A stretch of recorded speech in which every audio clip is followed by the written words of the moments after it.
Good morning, everyone, and welcome to Unique Not Different with Nish Kamala. Today, I have Mr. Prakash Rambakar, who is a financial consultant, and he's here to talk about the post-budget. We will have a post-budget discussion on the vulnerable and disabled community in Trinidad and Tobago.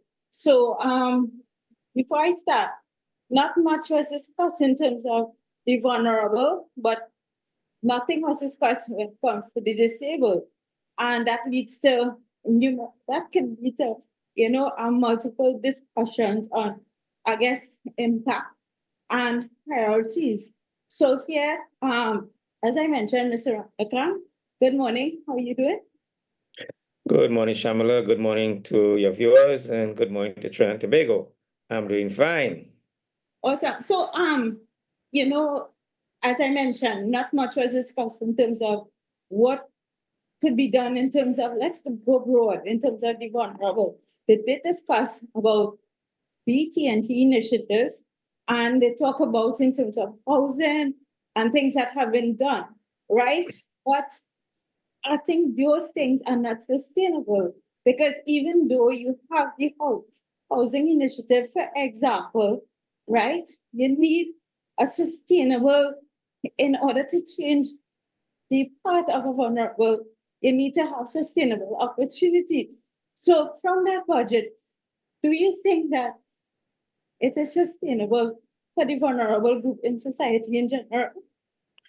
Well, Shamala, I think the budget was um, silent with respect to uh, facilitating progress for the vulnerable group. And when I say vulnerable, I include the differently abled, those who are in retirement age, those who are in employment, and for whatever reason, there's a level of dependency on state support or community support. And I think the budget was silent in that respect. I think what the vulnerable group needs is a clear path to becoming independent. They're not requesting anything different. It's just that the path would require some more care and attention. It must encompass education, skill development, uh, housing with special facilities, job opportunities, so that they can integrate into society without having to feel different or dependent on anyone. It's just the opportunity that they need. They need this opportunity just like anyone else. And it's important to facilitate that environment. If that environment is enabled, I think it will increase productivity. Our labor party, our labor participation rate is extremely low. It's perhaps about the lowest we have had in the last few decades, maybe somewhere in the mid 60s, 60 something percent. When I say 60, 60 about 64 to 66%, which means that a large percentage of people who are within the working age, they're not seeking employment. So why don't we have a system in place that will capture those who are seeking employment or those who are not actively seeking employment because they are perhaps now frustrated. There is no desire because there's nothing in place. Social grants will carry them forward. We don't want a society of people who are dependent on state handout when they are able to do things. Exactly. Right. So just give them the opportunity, facilitate their growth and development, and they're going to contribute enormously to our growth, our GDP, our tax revenues, and so forth. Will be impacted. So here it is, right? You mentioned in terms of like education and so on. So let's say, okay, I think transportation get a big chunk of the pie, right?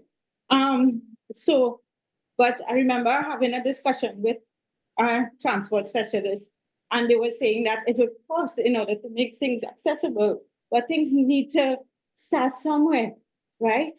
But if in the budget they say, okay, 5% or 10% of that pie within transport, for example, go into making things accessible, transport accessible, you know, I guess in terms of like access, wouldn't that be able to facilitate productivity for somebody who probably going to school and so on? And that is what transport is just one example I'm giving.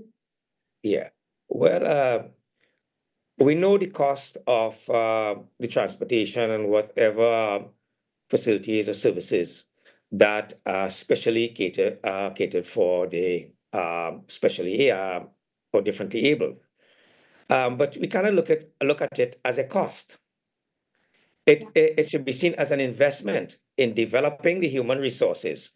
And when this group graduate and get into the workforce, they're going to contribute uh, to growth, to taxation, and that increase in revenue through taxation, through growth, will help to alleviate, if not cover fully, the cost of developing that particular individual. So it has to be seen as an investment, not at a cost, because Right. because the cost of not doing it may be greater than the cost of doing it. Exactly. Apart from just transportation, we are now in a new age where schools come directly to your desk. So you don't need to take them to a school. It can be done remotely with intermittent presence in a classroom, mixing with a group in person to facilitate a different type of learning environment. So a lot can be done remotely as well. So Yeah. there is no reason for the differently abled or the vulnerable group to be eliminated or to be silent. You Right. guys need to have a stronger voice, be visible, whether in the newspaper, in the media, like how you are here, in the Mm. parliament. You need to be more visible and your Yeah. voice needs to be louder. So in this last question, because I'm going very fast with you and we have discussed this discussion. Something mentioned, and you did rightfully mention that we cannot depend on social grant. But then there are persons who really depend on it now because demand is greater than supply in terms of employment. And things will tend to, I guess, reach that stage. Um, they said that they would have to wait until the cross-border gas start to flow before that impact, in terms of social grants and so on.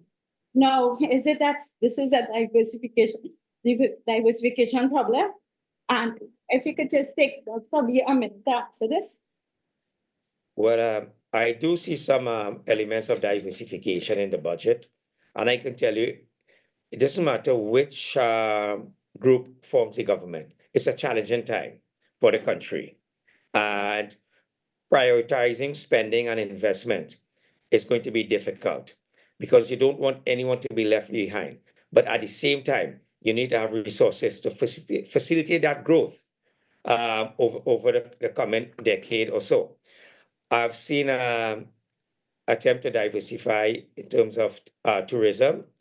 We are aware of the increase in the capacity of the new airport in Tobago. It's going to triple from 1 million to 3 million. Yes. The minister spoke about cruise ship arrivals. He wants to take it up to 500,000, I think by 2026. That's encouraging. And I would like to see what is going to be done. I assume a lot more in the debate will come out in terms of how they propose to do so. I've seen the minister mention revival of certain areas in agriculture, Yeah. cocoa, rice, coconut. Yeah. And the rice in particular will help reduce the high import bill that we have for food. The cocoa and the coconut, not only for local demand, but those can also be export crops to generate foreign Yeah. exchange. So I see some attempt on that side. Other than that, little has been done with respect to some of the trade zones and free zones. The minister is also focusing on revenue collection. He Right. spoke about the Trinidad and Tobago Revenue Authority. So I Yeah. think he's to modernize and optimize revenue collection. He spoke about the transfer pricing regime in place to deal with the multinational because he wants the country to capture its fair share of the tax revenue. So I hope those things materialize and the revenue collection bumps up. I think it's somewhere around 10 million that he estimates that seem to be the gap. And if these resources or anything close to this amount Yeah, is collected, hopefully we should have sufficient to allocate Yeah. to some of the needs that yes. you have articulated earlier on. Awesome. So, Mr. Ramlatan, we are out of time, but this was, and even the director saying this was a really good topic. And thank you for coming, always coming, taking your time, effort, and energy to share your expertise in, every in this post budget. So, thank you very much. My pleasure, Shamala, and keep doing what you're doing. You're doing a great job. Thank you. Thank you so much. So, guys, with that being said, I want to say thank you so much for tuning in to this week's segment of Unique and Different. As I always say, be good, do good. Bye, everyone. Bye, Mr. Ramlatan. Thank you.